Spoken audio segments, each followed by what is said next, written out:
За сайн байцгаана уу? Итгэл нэг тахтуусээ бүгдэнд нь сайхан өдрийн мэндийг хүргэе.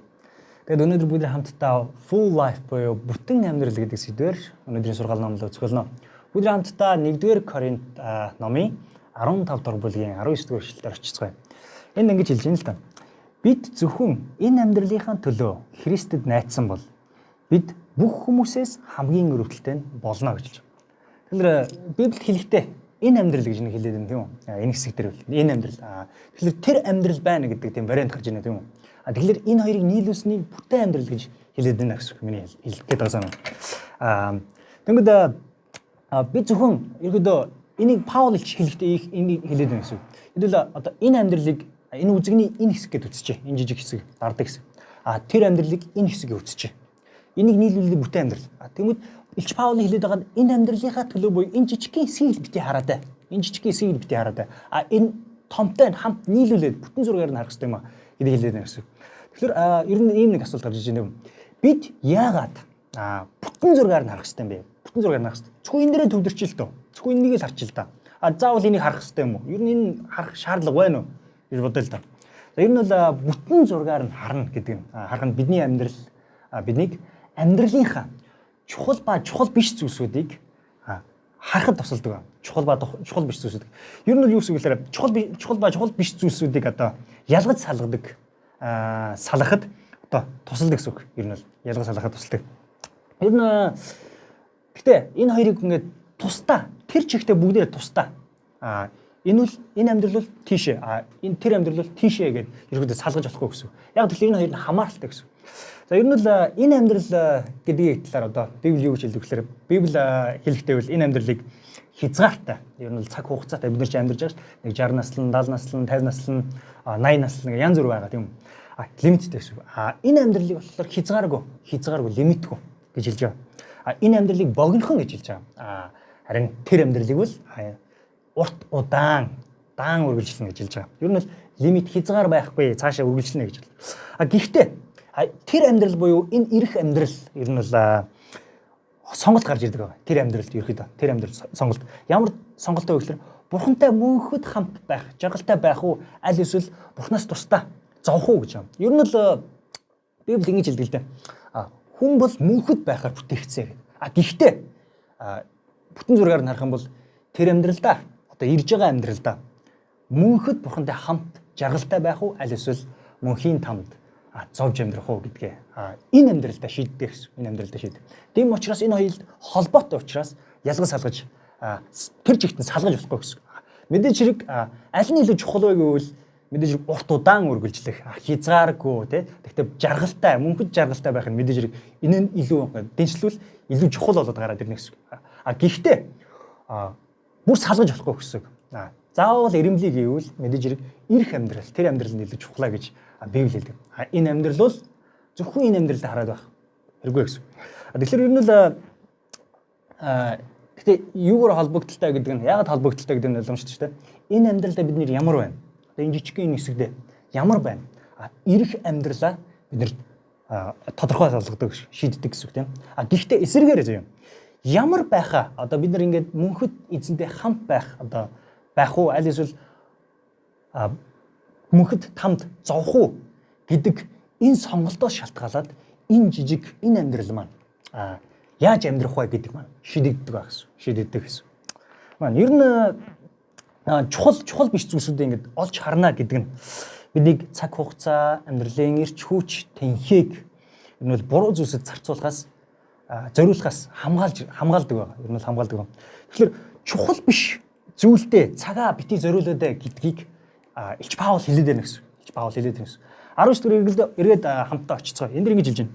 Бид зөвхөн энэ амьдралынхаа төлөө Христэд найдсан бол бид бүх хүмүүсээс хамгийн өрөвдөлтэй болно гэж хэлж байна. Хамгийн сүүлийн хамгийн өрөвдөлтэй болно. Библи ер нь ингээ хамгийн эдэр гэж хэлж байгаа тийм тохиолдол ер нь их цөөхөн гардаг. Энд дэр бол нэлээд чухалчилж хэлж байгаа хамгийн өрөвдөлтэй хүмүүс болно шүү гэж Илч Паул хэлж байна. Тэгэд энэ уртлын хэсгийг харъя. Бид бүх хүмүүсээс хамгийн өрөвдөлтэй. Энэ дэлхийн ертөнцид байгаа бүх хүмүүсээс хамгийн өрөвдөлтэй. Энэ жижигхэн зүйлээ хараад байх юм бол бүтэн зургаар нарахгүй зөвхөн энэ амьдралаа л хараад байх юм бол бид нар хамгийн өрөвдөлтэй болно шүү гэж хэлж байгаа. Ер нь л үнэлэмжийн талаар илүү яриад байна гэсэн үг байхгүй. Үнэлэмжийн талаар тийм. Ер нь бол энийг үнэлэмжийн талаар чухал биш зүйлсүүдийг одоо үнэлэх энэ амьдралд тэр амьдралд үнэлэх айгүй тодорхой тийм нэг хөөрхөн онгой юм л да. Юу гэхээр нэг хоёр нэлээд баян хоёр хүн байж гэнэ л дээ. Итгэгч болсон. Тэгээ бурхнаас эзэн минь би ингээ утахгүй ингээ танил очино. Гэхдээ нэг зүйл аваад орохыг минь зөвшөөрч хоёул гуйж гэнэ л дээ. Ганц л зүйл аваад орохыг зөвшөөрч гээл бурхнаас гуйж байгаа тэгэл зөвшөөрүүлсэн гэнэ. Тэнгүүд нэг хоёр хамгийн төрөнгө зарангуудаас нэг нь алтан голтмаа. Бүх амьд төрөнгө алтан голтмаа бол. Нөгөөх нь бүхий төрөнгө алмаз болгосон. Бүгдийн зараад алмаз болгосон. Тэгэл Тэнгэрийн ус руу нөгөө өнгөрчж байгаа, дээшээ очиж байгаа, диважин дээр очиж байгаа. Тэгээд Тэнгэрийн усын хаалган дээр очисон чи Есүсийн хоёр дагалдагч Йохан, Яков хоёр зогсож байна. Тэгэл хүмүүсийг Йохан, Яков хоёр хүмүүс юу авч орж байгааг шалгаал оруулаа. За одоо наадах ч болохгүй тийшээ яв. Наадхаа оруулаа гэж хэлдэг байсан юм л да. Наад юмтайгаа орж бол наад юмтайгаа орж болохгүй гэх. Тэгээд нөгөө нэг алтан голдмоотой нөхөр нь орж иж байгаа байхгүй. Тэгэл яг энэ шалгах гэл хөө юу авч орох гэж байгаа гэсэн чи би харин бурхнаас гуйсан юм нэг юм авч орж болно гэсэн гэсэн чи тэгээ юу юм бэ харин үзээд тэгэл та гэсэн чи албангууд нь хөө энэ тэнгэрийн усын тэн тоосго гусч байгаа хөө гэнэ. Хин тэнгэрийн усын энэ тоосго хин гусч байгаа гэнэ. Тэгсэн чи балмаараа юу вэ энэ тэнгэрийн усын тоосго юм гэсэн энэ тэнгэрийн усын тоосго гусч чи энэ тоосго алтан гудамтай гэж сонсоогүй мүү гэсэн. Оо тийм үү гэл тэгэл хөөрхөж байгаа шүү хойшуулж. Тэгсэн чи дараагийнх нь болохоор яриад яасан чи юу авч орох гэж байгаа гэж тэгсэн чи би харин бас бурхнаас гуйсан юм нэг хүссэн зүйлээ нэг юм л аваад орчих идэх үү гэдэрсэн юм гэдэг чи яг юм хараа шалгасан чи алмаз харж хөө энэ нойлын бэлтэ хин гусч байгаа гэсэн. Яг энэтэй адилхан юу гэхээр тэр амьдралд үнэлдэг зүйл гэж байгаа. Тэр амьдралд үнэлдэг зүйл байгаа. Энэ амьдралд үнэлдэг зүйл гэж байгаа. Тэнгүүд тэр амьдралд үнэлдэг зүйлийг энд бид нэр үнэлдэггүй гэж байна. Энэ жижигхэн амьдралд үнэлдэг зүйл тэнд үнэлэгдэхгүй гэсэн үг байхгүй. Хэмжүүр нь өөр байна гэсэн. Ер нь долларын одоо валютын хань шиг гэдэгтэй адилхан төгрөг 2008 төгрөг нэг төгрөг $1-тай 2800 төгрөг хэмжүүр одоо дэнсэлдэгтэй адилхан. Яг тийм хэмжүүртэй байна гэсэн. Энэ нь илүү үнэтэй, энэ нь илүү үнэгүй үн цэн үнэлэмжийн хувьд савлж идэг гэсэн. Маань. За тэгэхээр чухал зүйлдээ л чухал биш зүйлсүүдийг ялгаж салгаж өгдөг болохоор бид нэр бүтэн зургаар нь харах хэрэгтэй болж байна гэсэн. Бүтэн зургаар нь харах хэрэгтэй болж байна гэсэн. Тийм үү? За тэгвэл энэ амьдралыг одоо харуулсан одоо энэ тэр хоёр энэ амьдралыг хоёулангийг харуулсан нэг хөөрхөн тайлбарлаж харуулсан нэг жишээ нь л да. Юу гэхээр эхийн хөвлөд урагтаа байгаа нэг хоёр хөөрхөн ингээд ихэр байна нэг л дээ. Хоёр ихэр хөөрхөн ихэр байна. Та төсөөлөд үзээрэй. Тэгээ хоорондоо ярьж ийн нэг л дээ. Нэг нь айгүй эерэг, нөгөөх нь айгүй жоохон сөрөг. Нэг нь болохоор энэ тэр амьдрал байгаа, дараагийн амьдрал байгаа гэдэгт итгэдэг. Нөгөөх нь болохоор энэ амьдрал байгаа гэж итгэдэг. Тэгээ хоорондоо ярьж ийн гэдэг. Айгүй эерэг нь хөөе ээж гэдэг хүн энэ амьдралыг дуусгалаар байдаг гэсэн. Чи бид нэр айгүй гой хайрлна, одоо халамжлна, тэ хамгаалдаг гэсэн шүү өөй гэдгсэн чи нөгөөдөр юу яриад байгаа юм?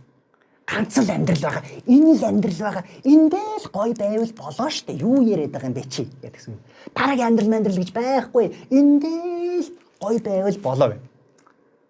Яг бид нар ярьдэн штэ. Зөвхөн энэ л амьдрал. Энэ л амьдрал чухал. Нөгөөх нь энэ амьдрал чухал. Ингээд дэнслээд үзэнгүүт айгүй өөр. Одоо нэг нь айгүй өөр тийм санал болгодог бид нар зүйл байна л да. Ерөөдөө санал болгодог зүйл. Юу гэхээр хэд энэндээ төвлөрчих юм бол энэ амьдралдаа төвлөрчих юм бол айгүй олон зүйлсүүдийг алдна гэсэн үг. Тийм үстэй. Ирэх амьдралдаа эзэнтэй мөнхөд хамт байх тэр боломж алдаж байгаа юм уу? Харин энэ амьдралыг харангууд арай илүү зүйлийг өөр зүйлийг санал болгодог. Тэрний юу гэхээр би бурхантай тооцоо хийн. Би энэ амьдрал маань дуусна. Энэ амьдрал маань цаг хугацаатай дуусна. Тэнгүүд бурхан дээр очино. Тэгээ бурхан дээр очингуудаа би тооцоо хийн. Юу хийсэн бэ? Яасан бэ? Зүг амьдрсан уу? Яасан? Тэгээ тэрнгүүрээ би цаашаа ингэж сайхан амьдрах үгүйгээ шийднэ гэсэн. Хүмүүс түрүүний ярьжсэн чинь. Яг ингэ явна гэсэн. Тэгэхээр бүгд хамтдаа энэ амьдралын талаар жоохон ярьцгаая. Энэ амьдралын талаар. Энэ амьдралын талаар ярьцгаая. Энэ амьдрал. Жихэн богинохон. Тэгэд бид нар энэ амьдралдаа ерөнхийдөө ер нь бол нэлээд олон зүйлсийг амжилдсан шүү дээ. Сургууль, соёл, цэцэрлэг, тэ ажил төрөл, бизнес, гэр бүл, нэгдэх 2 дахь, 3 дахь, 4 дахь гэр бүл гэл ингээд зөндөө олон юмд амжилт байхгүй зарим хүмүүс л аюу олон юм зүйлсийг амжилж байгаа. Тэгэд ерөнхийдөө нэг хүн дунджаар 70 наслаа гэж ботход нэг юм судалгаа юм л да. Хүн дунджаар 70 наслаа гэж ботход 20 жилийг 3 сарыг унтаж өнгөрнө. 20 жил 3 сарыг унтаж өнгөрнө. 10 жил 5 сарыг зургт үзэж өнгөрнө. утас одоо нэмэгдэнгүүд энэ зүйл дэше яваад байгаа шүү дээ. Энд дэр нэмэгдэл явна. 7 жил 6 сарыг хооллож ундалж өнгөрөв. 7 жил 6 сарыг хооллож ундалж өнгөрөв. 5 жил 9 сарыг ямар нэг тээврийн хэрэгсэлд зочиж өнгөрөв. Тээврийн хэрэгслээр зочиж өнгөрөв. 18 сарыг дараалал зогсож өнгөрөв. Очир 6 сарыг гэрлэн дохион дээр өнгөрөв. Монголд бол энэ төгжрлийн асуудал бол ерөнхийдөө нэлээд явна шүү дээ. Цойлол явшин тий. Тэгэл ингээл нэмэгдээ сургууль, соёл сурсан, ажил, төрөл мөрлөг ингээ явгод бидний хэд амьдралынхаа амьдралаа өөрийнхөө утга учиртай өнгөрүүлэх цаг ердөө цаана нь 70 наслахад 8.3 жил хэлдэг нэ. 8.3 жил. Тэнгүүд зарим хүмүүс чинь 70 наслахгүй, 50 наслна, 80 наслна, 60 наслна, 30 наслна янз бүр штэ. Хэмжид одоо хүн болгон ялгаатай байгаа шүү дээ. Наслчилт нь. 8.3 байгаа хөтэ. Тэгмэд бидний боддоо шүү дээ. Ингэж ярьдэн шүү дээ. Манай ээж өнгөрцөө. Би хэд наслаа гэж хэлсэн. Нэг 80 орчим 81 2-тэй дээр тэгвэл бас гайвэ. Харамсаад байх байхгүй. Яг цагээр ямаараа бараг явцсан байна гэж хэлэх гээд байдаг. Тэгмэд эсэргээр бид нэг ингэж манай юу яасан тэгээд арай л ирт явчихдаг. Хэдтэйс гэдэг 40-тэй гэдэг ингээл яа харамсаарай яг жоохон залуугаар явчихжээ гэж тэгж боддоо шүү дээ тийм үстэй бид нар тэнгүүд тэр нөгөө нэг амьдралаа утга учиртай өнгөрөх нөгөө нэг 8.3 жил 70 наслахад 8.3 жил чинь доошлоо л ингээл явна гэсэн үг шүү дээ тийм үстэй хүн болгоны ялгаатай 8.3 заримынх нь 5 байна заримынх нь 2 байна заримынх нь 3 байна аюул ингээ явна гэсэн үг тэгэхээр би юу гэж хэлгээд байна гэхээр энэ хугацаанд утга учиртай амьдрах хэрэгтэй зөвхөн энэ л амьдралдаа тэр нөгөө нэг төгжрэл мөнгө төгрөг одоо энэ хоолунд мон зурагт үзэх тэгэл мөнгө төгрөг гэр бүл тэгэл тэр нөгөө нэг дов жалганыхаа нөгөө нэг юм тэндээ л бити өнхрөөдөө тэгээд ах юм чи хамгийн өрөвдөлтөй болох гэдэг байна гэсэн үг. Энэ бүтэн зургаар нь хараад амьдраарай гэдэг хэлэл байна гэсэн үг. Утга учиртай. Яг бүтэн зургаар нь харах үед бидний утга учиртай амьдрэх. Тэгэхээр нэг ийм асуулт гарч ирэн тийм үү. Яаж энэ амьдралаа тэгвэл бид нар утга учиртай байлгах юм бэ? Амьдрах юм бэ? Утга учиртай амьдрах юм бэ? Энэ амьдралд энэ жижигхэн хэсэг дээр яаж утга учиртай амьдрах юм бэ? Энэ амьдрал дээр. Ийм ээ. Тэр амьдралаа юу? Энэ амьдралдаа бид нар утга учиртай амьдрахын тулд тэр амьдралаа юу буюу ирэх урт энэ амьдралаа тээж бодож амьдрах нь. Бурхантай тооцоох юм. Хизээ нэг өдөр би бурхантай уулзна гэж бодож амьдрах нь бидний амьдралыг утга учиртай болгодог. Бидний амьдралыг утга учиртай болгодог гэсэн. Урт хугацаагаа бодно гэсэн үг байхгүй. Тэгээ манай эзэн Чингис хаан хүртэл тэгжсэн байгаа шүү дээ. Хитийн зориг үгүй аваас ойрын золон олширно гэх. Ер нь энэ том зургаар нь хараарай, алсан хараарай, хитээ хараарай гэдэг Чингис хаан хэлээд байна гэсэн үг байхгүй. Аль түмэн харсан байна гэсэн үг байхгүй. Том зургаар нь хар. Энэ урт бүтэн зургаар нь хараарай гэдэг хэлээд байна гэсэн. Тэгэд аль болох бүтэн зургаар нь харах нь ийм ач туштай байх юм тийм үү. Тэгвэл яаж энэ амьдралаа утга учиртай амьдрах юм бэ? Энэ амьдралдаа утга учиртай амьдрах юм. Энэ богинохын юм хэсэг дээр. Энэ нэр ингэж байна. Тэр амьдралаа буюу ирэх энэ амьдралаа урт хугацааны энэ амьдралаа тээж амьдрах нь. Бурхантай уулзна гэж бодож амьдрах нь. Бидний энэ амьдралыг утга учиртай болгодог. Бурхантай хөтлсөн. Хэзээ нэг өдөр би бурхантай тооцоох юм. Бурхан дээр очино. Нөгөө сайхан газартаа очино гэж амьдрах нь биднэрт хүч тэнхээ болж өгдөг. Тэнхээ болж өгдөг. Утга учиртай болж өгдөг. Тэнгүүд энэ амьдралыг утга учиртай болгодог зүйл нөгөө тал гэсэн үг шүү дээ. Тэнгүүд эсрэгээр энэ асуулт гарч ирнэ үстэй. Яаж тэгвэл тэр амьдралыг энэ урт хугацааны энэ амьдралыг юу утга учиртай болгох юм бэ гэх. Тэнгүүд эсрэг талаар энэ амьдралдаа энэ одоо энэ богинохон хугацаанд бид нарт өгөгдөж байгаа энэ цаг хугацаанд амьдралдаа утга учиртай амьдрах нь энэ урт хугацаагаа бодож амьдрах нь урт хугацааныхаа төлөө амьдрах нь утга учиртай болгодог гэсэн. Эсрэг талаар гэсэн. Эсрэг талаар.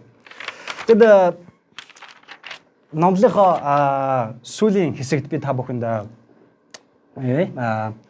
миний нэлээд итгэлийн үлгэр дуурайл болдог нэг ах маань байдаг. Итгэлийн ах маань.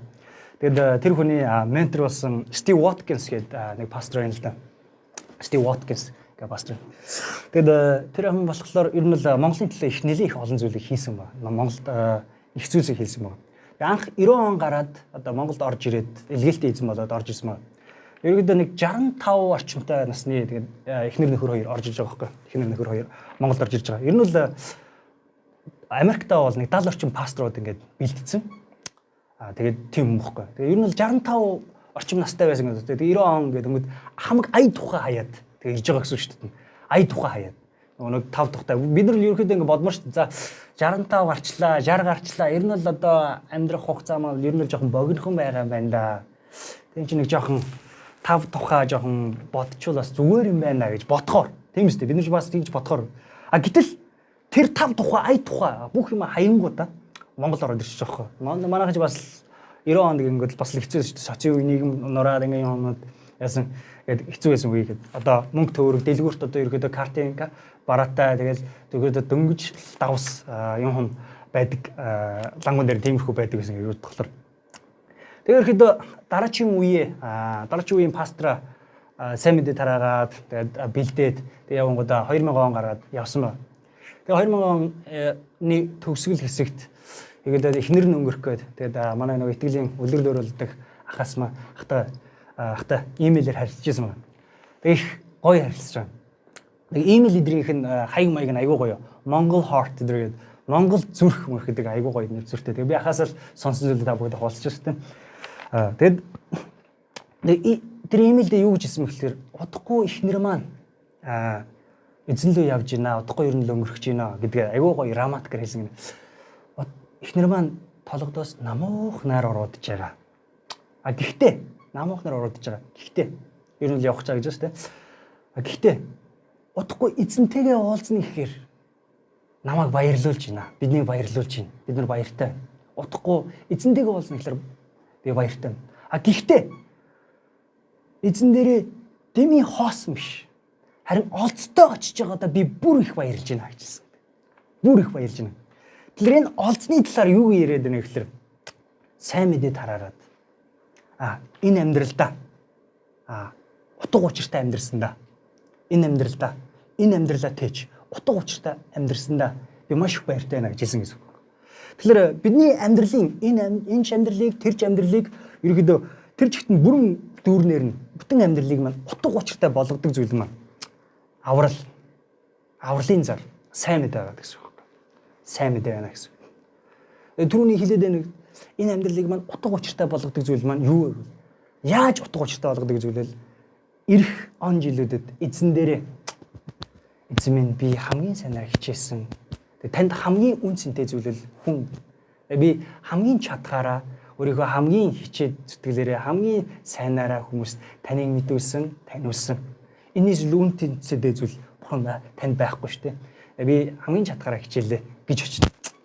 Юу гэхээр бидний хувьд итгэгч бидний хувьд энэ амьдралыг тэрч амьдралыг хоёулыг нь утга учиртай болгодог зүйл бол энэ л сайн мэдээ байгаа гэсэн. Сайн мэдээ. Тэгэд та бүхэнд бас нэг өөр нэг түүхийг яриад тэгээд ерөөдөө дуусгая. Ерөөдөө ингээ статистик судалгаа ингээ харах юм бол жилд Монголд бол ер нь 16-аас 18 мянган хүн ер нь л өнгөрдөг. Цаг ус болон жам ёсороо ерөөдөө өнгөрдөг. Тэгээд ковид үеэр ер нь л хүмүүр одоо хайртай хүмүүсийнхээ дотны хүмүүсээ бид нар ерөөдөө алдсан байгаа шүү дээ. Хайртай хүмүүсээ ингээ ерөөдөө дотны хүмүүсээ алдсан байна. Тэгэд энэ манай гэр бүлд ч гэсэн ерөөдөө 2-3 хүн ерөөдөө өнгөрсөн. Тэгээ ковидын үеэр маш харамсалтай. Тэгэд оршуулгын газар дээр ингээд ажилчид нь ерөөдөө тэгж ярьж юм л та хоорондоо ерөөдөө ингэж ярьж байна. Энэ жил үе газрын эртэд ерөөдөө гисэг хөлдөө биш байгаа дээр нэлээд олон нөх ухаарай. Түр жил цөөгдсөн шүү. Түр жил цөөгдсөн шүү. Тэгээд хөлдөө газар мадруу ухаад тест бүү болсон шүү дээ надад ч. Камаа заасан шүү дээ чи гээл. Хоорондоо ярьж байна. Тэгээд энэгээр юу хэлэх гээд байна гэхээр ер нь л хүмүүс л өнгөрнө. Хүмүүс л одоо явдгаараа явна тийшээ. Гэхдээ хаашаа явж ийнэ гэдэг аягүй чухал байгаа. Хаашаа явж ийнэ гэдэг. Тэгэд бид нар ядахтаа ингээд сайн мэдээ энэ амьдралыг маанч тэр амьдралыг маанч тэр аль аль нь утга учиртай болгох зүйл нь сайн мэдээ юм бол ерөөдөө энэ жил би 50 хүн сайн мэдээ тараач. Тэд хүн сайн мэдээ тараач. Тэгээд бид нар бодно шүү дээ. Магадгүй ингээд тэр ингээд оршуулгын газар ингээд очингууд 100 нөхөд байлаа гэж бодоход магадгүй би муу ярьж байгаа шүү дээ. Таны сайн мэдээ тараасан 50 хүн чинь өнгөрчлөө гэж бодоход та тэр 50 нөхний 50 нь хаашаа явсныг та мэднэ гэсэн шүү дээ. За ямар ч лээс эзэн лүү минь очсон шүү. Эзэн лүү яваа очсон шүү. Ямар сайхан бэ тийм үү?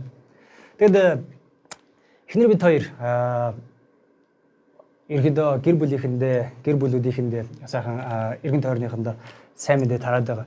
Тэгэд өвөө эмээ нэртээ сайхан сайн мэдээ тарааж байна. Тэгэд аавынхын талынхандаа эхлээд ерөөдөө бид хоёр энэ бол тактиктай ерөөдөө үзэж байгаа бол эхнэрийнхээ талынхыг ерөөдөө дуусгачих дараа нь манайх руу оръё гэдэг. Тэгэд ерөөдөө ингээд аавын талынхаа эхнэрийнхээ талынхыг бид нэг сайн мэдээ тараагаад сайхан өндөр настай дөрвөн буур байдаг. Одоо бол ганцхан л үлдсэн байна. Тэгэд нэг өдөр нэг жилд ерөөдөө 3 буураа маань гуруулаа явсан байна. Тэгэд эхнэр бид хоёр өглөө унтчихсэн чинь 6 цагийн үед өглөөрт хамгийн сүүлийн нэг 3 дахь буруу маань өнгөрөө явхад мэдэрсэн байгаа. Ингээ өнгөрчлөө гэдэг. Тэгээ бид хоёр нэлээд бас тэр чинь ингээ тайлтай дотны хүмүүс маань ингээ өнгөрчихөж байгаа болохоор сэтгэлээр мэдээж хэрэг ганцаардаж гониглгүй байх тий. Тэгэд бид хоёр хоорондоо залбираад эзэн минь амар тайвнаа өгөөрэй. Магадгүй хаашаа явсныг бид ямар ч байсан хамгийн сайнаа хийсэн, сайн мэд тараасан. Тэгээ ерөөхдөө хүн өнгөрөхлөөр бид нар тэгж боддоо штэ хаашаа явсан бол эзэн тань руу очисон болов аль эсвэл өөр тийш очисон болов гэж боддог юм. Тэгэд Америкт байдаг манай яг тэр үеэр одоо өдөр тийш Америкт байдаг манай нэг дүү маань эхнэрлэн маань залгаад тэгээд би таны талаар нэг зүү зүүдлээ гэжээ. Тэгээ ямар зүүд вэ гэхэлэр Тэнгэрийн мосод очисон чинь танд маш их баярлж байгаа. Чамаас сайн мэдээ сонссондоо маш их би баярлалтай шүү. Надад сайн мэдээ тараасанд маш их баярлаа гэж хэлж байгаа тийм дүр зургийг маш олон миний танихгүй тийм хүмүүс агиухээс харлаа. Тэгээ танд шоко чамд маш их баярлаа гэж хэлж байгаа тийм дүр зургийг би харсаа. Тийм зүйлийг зүүдэллээ гэж хэлсэн юм. Тэгээ энэ юу гэхээр тэр амьдралд олон мянган хүн таныг магадгүй ингээд та энэ амьдралаа дуусгахад тэнд таны сайн мэдээ тараасан хүмүүс таныг хүлээгээд таныг угтаж авбал ямар сайхан бэ. Эхзээ нэг өдөр одоо бол бид нар энэ цаг тоолдоо энэ жижигхэн хэсэгтээ амьдарч байгаа болохоор мэдэхгүй л дээ. Гэхдээ тэр амьдралдаа бид нар тийм олон хүмүүстэй уулзнаа гэж итгэл найдвараа тээж амьдрах нь өөрөө биднийг хамгийн өрөвдөлтэй хүмүүс биш. Харин хамгийн хүчтэй хүмүүс болгож байна гэсэн. Ер нь л ингээд бодонгод энэ амьдралдаа тэр амьдрал байгаа гэж тээж бурхантай уулзна гэж тээж амьдрах нь биднийг аюул олон зүйлээс хамгаалдаг гэдэг. Яагаад бүтэн зургаар нь харах хэрэгтэй гэдэг бүдэ хамтаа үзлээ тийм үү. Энэ болохоор ах トゥ усээ би та бүхнийг уриалж байна. Бид зөвхөн энэ амьдралынхаа төлөө биш. Христэд найдах юм бол хамгийн өрөвдөлтөй юм бол энэ амьдралаа аль алийг нь утга учиртай болгодог зүйл бол авралын зар. Аль алийг нь тээж бүтэн зургаар нь тээж яваасаа гэж та бүхнийг уриалах байна. Тэгэд энэ амьдралыг утга учиртай болгодог зүйл бол мэдээж хэрэг сайн мэдээ, авралын мэдээ шүү гэдэг. Нэг зүйл нь бол сайн мэдээ, авралын мэдээ шүү гэж та бүхэнд уриалгана.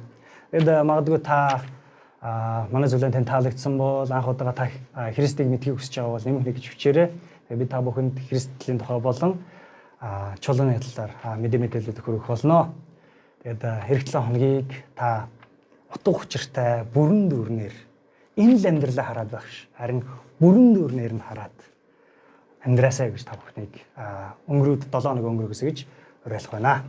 Эзэн таныг ерөн сахих болтугай. Амен.